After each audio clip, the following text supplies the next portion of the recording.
YouTube? This is Vargas, and I am back again with the second and last of the movie pickups that I got from my friend Power Movies. And like I said, I haven't been buying that many movies. I didn't pick up that much stuff. And what I did pick up, I got mostly from the budget discount album that he handles in his sales. And then somewhere a couple of months ago, he had a liquidation sale. A lot of his merchandise was with big discounts, so I took advantage of that. So again, usually do a lot longer videos or a long series of videos, but I haven't been buying as many movies.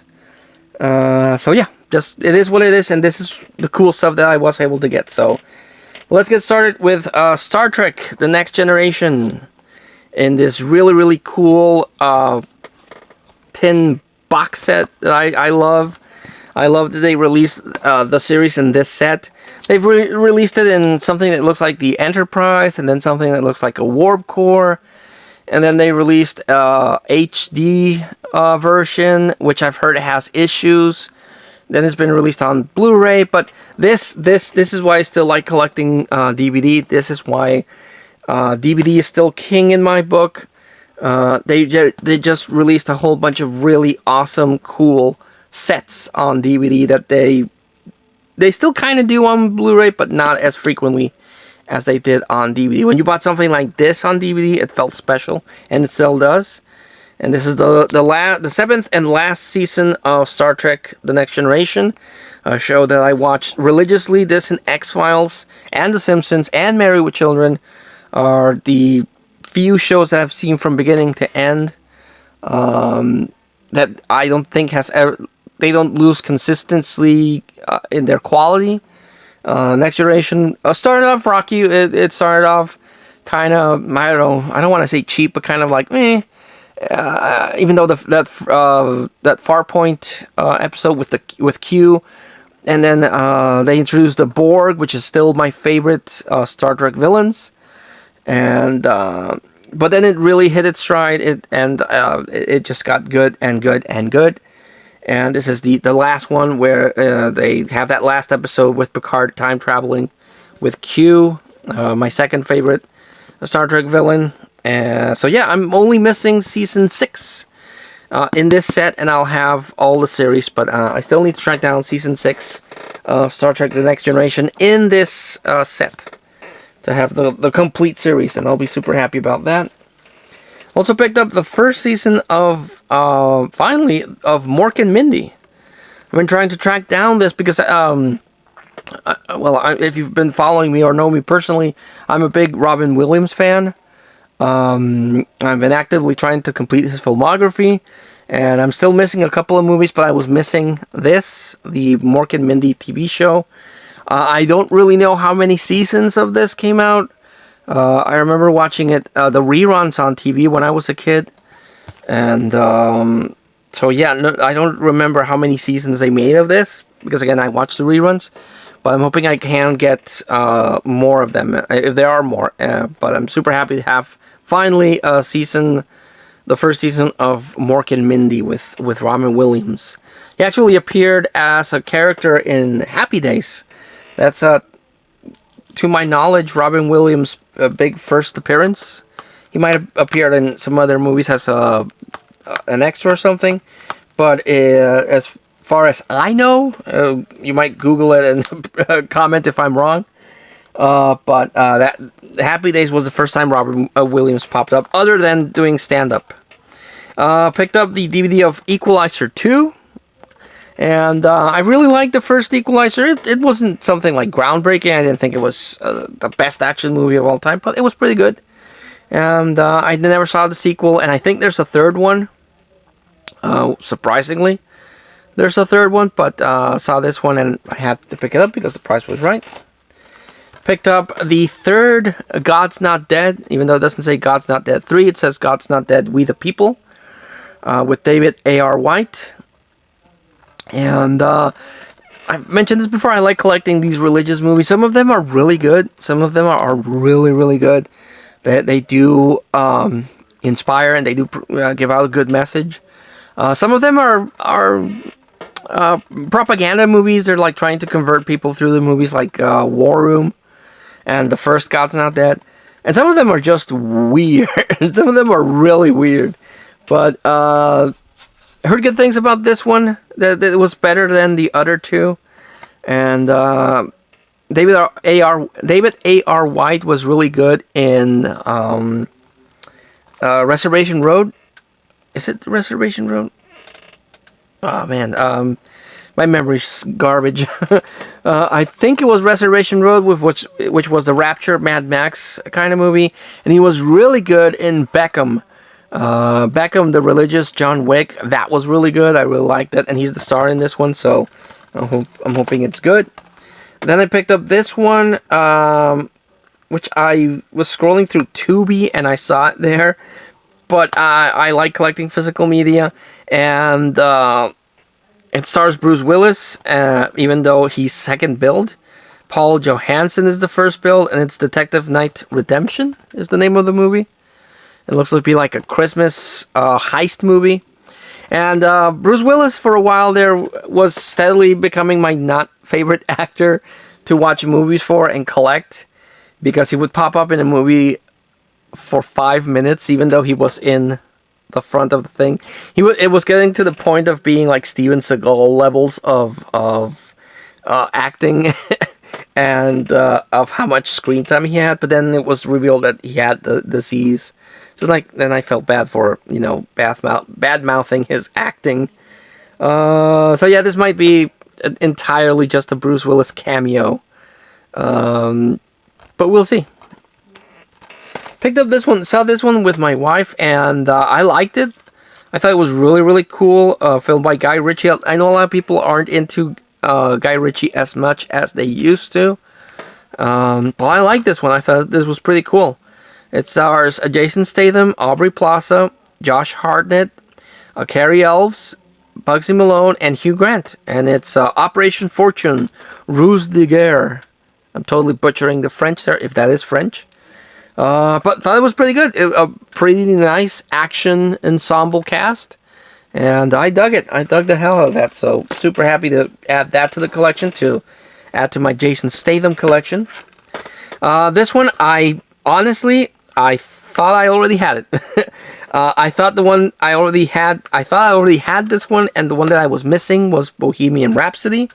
And then I picked up Bohemian Rhapsody, and I thought that was okay, but it turns out I don't have this one.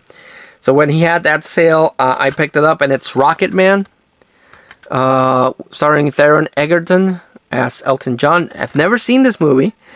I just thought I already owned it because I had already bought it through Power Movies, but I was updating the movie list. It wasn't there, even though I own Rocket Man promotional glasses. Found them at a swap meet.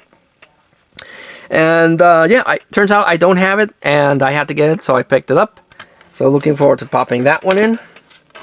This one is a really weird one, and he had it in the album for a couple of months, and no one was buying it, and I was just waiting for it to go down, because I can't afford that much stuff right now, which is why I bought so little. I have to wait until the price goes down. But it's a weird movie that started popping up during Christmas time, a little before Christmas time last year, and it will only pop up with the scene with Antonio Banderas singing "It's Good to Be King," and it was a really good song, and I was curious about it, but it didn't. It showed really briefly in Mexico, and then it was out the door, and I've been curious to watch it, and it's Journey to Bethlehem. Bethlehem. I don't know how you pronounce it in English, but it's a musical about the nativity scene, and Antonio Banderas plays the guy that wants to kill Jesus, and it has a really big, elaborate musical number, really catchy song, so I had to pick that one up, and I did. Now I need to watch it. Picked up this one, which I thought I had and I don't own. It's one of those Futurama movies that came out in the cardboard cases, and it's Bender's Game. And again, I thought I already had this one, but going through the movie list and through the movies themselves, I didn't have it, so I had to pick it up. I don't know how many Futurama movies there are. I have 3 and this one 4, so there might be a 5th one. Picked up the 6th season of Rick and Morty. I'm missing season 5, and they all finished season 7. So it's in streaming, but again, I like collecting physical media. And all of the other previous seasons that I have are on Blu-ray, so I had to get this one on Blu-ray. And yeah, it's questionable to buy this particular series on Blu-ray. You could buy it on DVD. It's usually only 10 to 11 episodes per season. It's a very low episode count for a season and for a cartoon. But it's pretty good. I like it. I like it a lot, and I wanted to own this. So I'm still missing season 5, and I need to get season 7. And then this one I didn't even know existed, if I'm honest with you. And it's a cartoon. When I saw the cover, I thought, wow, they made another movie of Babylon 5 to tie in everything. And I looked at the cover and I was like, hey, that's a pretty cool, artwork cover there with all the characters from Babylon 5. So I picked it up, got a good price for it. And looking at the back, it's a CGI movie with the voice actors providing the voices. And I'm like, that's not as cool. That's not as cool as I thought it was going to be. I'm not gonna lie, I wanted because I really, really liked Babylon 5 when it released. I thought it was a really good series. And I saw this and I was like, oh, they made a movie to tie up loose ends from Babylon 5, and it's a cartoon. But still good. I mean, still cool. I need to see it and hope it lives up to the series. And something is better than nothing. I mean, Terminator: The Sarah Connor Chronicles got canceled on a cliffhanger, and they didn't resolve that shit. So, and the last thing I picked up, the last one I needed to complete my Star Wars collection as of now, unless I get the TV shows, but theatrically released movies, I needed this one, and I finally got it. I don't know why it took me so long to get a copy, but I finally picked up Star Wars: The Rise of Skywalker, a movie that a lot of people hate. Even a lot of die-hard Star Wars fans did not care for this one. Compared to The Last Jedi, this was a very good. The one thing I will concede is kind of stupid is the Emperor. They build up Snoke, and then they killed him in The Last Jedi, and then, oh, don't worry about Snoke. That he didn't matter. It was the Emperor. The Emperor came back, and then he was the mastermind and everything. And that felt so much like Disney going like, shit, we fucked up. We killed Snoke, or we let the writing and directing team of the previous movie kill Snoke. Shit, what can we do? Well, bring back the Emperor. That will bring the fans back. And that even though it was really cool to see the Emperor back, and I liked his role in the movie, the explanation that as why he was the big bad again, that was bad. Felt rushed. But I like this movie. I like this one. I liked it a lot better than The Last Jedi. So this one left a nice taste in my mouth for the whole Star Wars sequel trilogy. I still think Rogue One is the best of this one, then Force Awakens, and then the other ones are kind of like eh. But I like this. I like this quite a bit. So yeah. So that was my very short, very small movie collection. Again, haven't been buying that many movies. So this is what I got to share. I like to recommend The Standout, but a lot of these really are blind buys. So since Rise of Skywalker is very decisive and a lot of people divisive, and a lot of people dig it, I can recommend Operation Fortune.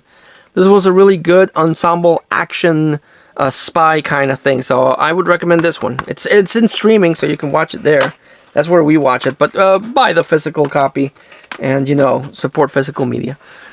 So I hope this video finds everyone well. Thank you so much for putting up with the long hiatus. I know I have been posting videos, and I posted that Oreo video with my kids.